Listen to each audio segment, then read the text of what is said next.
All right, so in this video, we're going to be going over in Shortcuts a lot for how you can trace an object.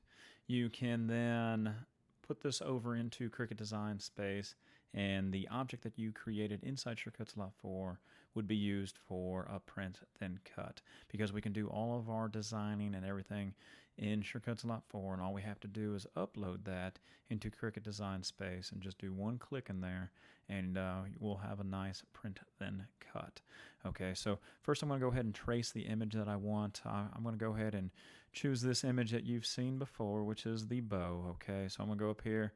I have the bow, and I'm going to go ahead and choose single color, make sure the pink is highlighted, and of course we can go ahead and trace this bow. I'm going to go ahead and click OK.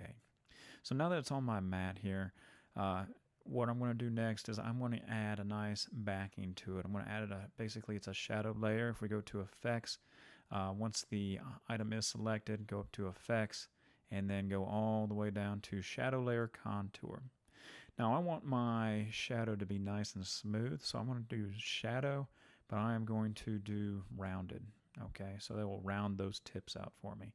Now I can increase the size of this shadow here, just so I have a nice little shadow mat. I could choose the color if I want right here. However, I'm going to keep it the same for now. I'm going to go ahead and click OK. At this point, I can go ahead and basically export my project to an SVG. Now, you may be asking yourself, why are you going to do an SVG file compared to a PNG file? Well, the answer is very simple. When we did that contour cut, Shortcuts a lot already put in all of the nice smooth curves that you see around here, so that when we go take this into Cricut Design Space, those same curves that Shortcuts a lot 4 came out with will be present. They will stay. No need to export this as a PNG or a JPEG, okay? And you're going to see why here very shortly. So I'm going to go ahead and select this because I do want to export it. I'm going to go up to File, and then I'm going to go to Export. At this point, this little menu pops up. I do want to save it as an SVG, so I want to make sure that that format is saved. I'm going to call this Test Bow, and I'm going to go ahead and click on the Save button. Now this button here, or this little menu here, will pop up, and this is what I do want you guys to use if you're using Cricut Design Space, is check mark the Design Space compatible button, and I'm going to go ahead and click OK. All right, OK, and then I'm going to meet you on the other side in Cricut Design Space. Okay, so in Cricut Design Space, now that we saved our SVG file, we're going to go ahead and click Upload Image. When we do this, we're presented with this right here. I'm going to go ahead and click Upload Image. I'm going to go ahead and click the Browse button, and I'm going to navigate to where I saved that bow. Okay, and so there it is, the test bow. I'm going to go ahead and click Open. Of course, we can label it whatever we want. I'm going to go ahead and click on Save. Now at this point, we uploaded this as an SVG file. I'm going to go ahead and insert the image. And what is great about this, notice that we didn't have to trace anything again inside Design Space, all right? All of our cut lines are still present. But what I want to do with this is I'm going to go ahead and select it here. And in Cricut Design Space, in order to let Design Space know when you click Go that you want this thing to be a print then cut, of course you need to flatten.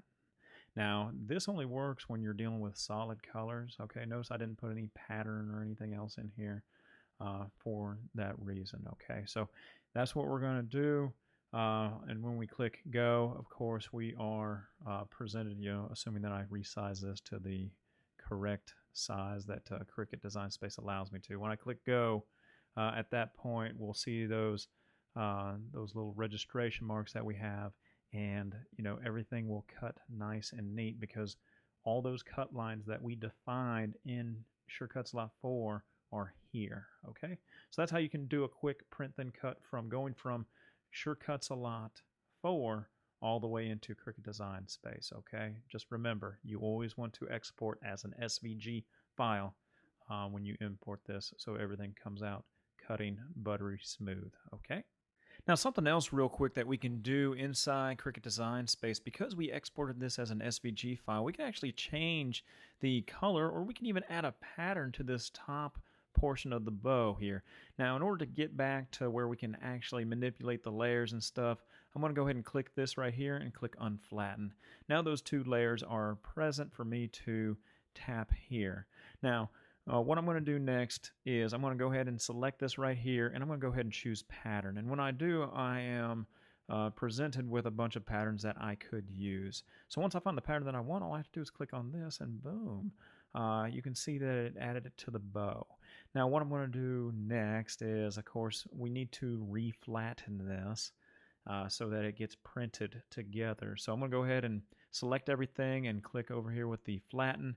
And once I do that, I can go ahead and click go, and hopefully this shows you the stuff that you can actually do within Shortcuts Lot 4 and all the way into Cricut Design Space, and you can even make it even more unique by adding a pattern not only from Cricut Design Space, or maybe you can even have your own available for you. Okay, so hopefully you enjoyed this lesson. If you did, go ahead and subscribe to our channel. You know, more videos will be coming out about, you know, either Cricut Design Space or Shortcuts Lot 4. So go ahead and subscribe, okay?